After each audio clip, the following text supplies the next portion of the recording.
This is Pager. He's a 9-year-old macaque who had a Neuralink placed in each side of his brain about 6 weeks ago.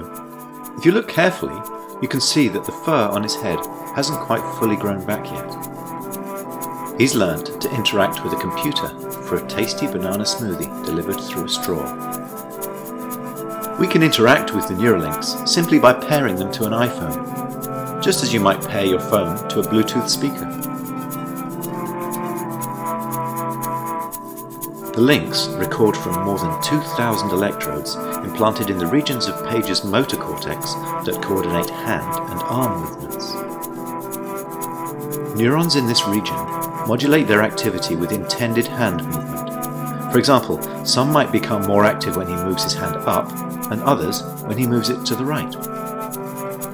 By recording from many neurons and feeding their activity into a decoder algorithm, we are able to predict Pager's intended hand movements in real time. First, we calibrate the decoder by recording neural activity as Pager uses the joystick to move a cursor to targets presented on the screen. As he's playing this game, we are wirelessly streaming, in real time, firing rates from thousands of neurons to a computer. Using these data, we calibrate the decoder by mathematically modelling the relationship between patterns of neural activity and the different joystick movements they produce. After only a few minutes of calibration, we can use the output from the decoder to move the cursor instead of the joystick.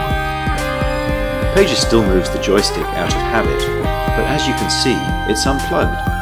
He's controlling the cursor entirely with decoded neural activity.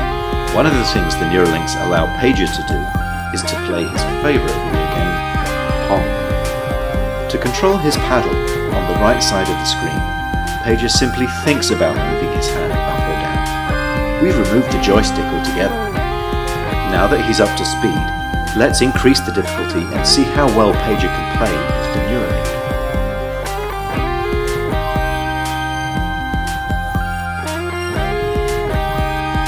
As you can see, Pager is amazingly good at Mind Pong.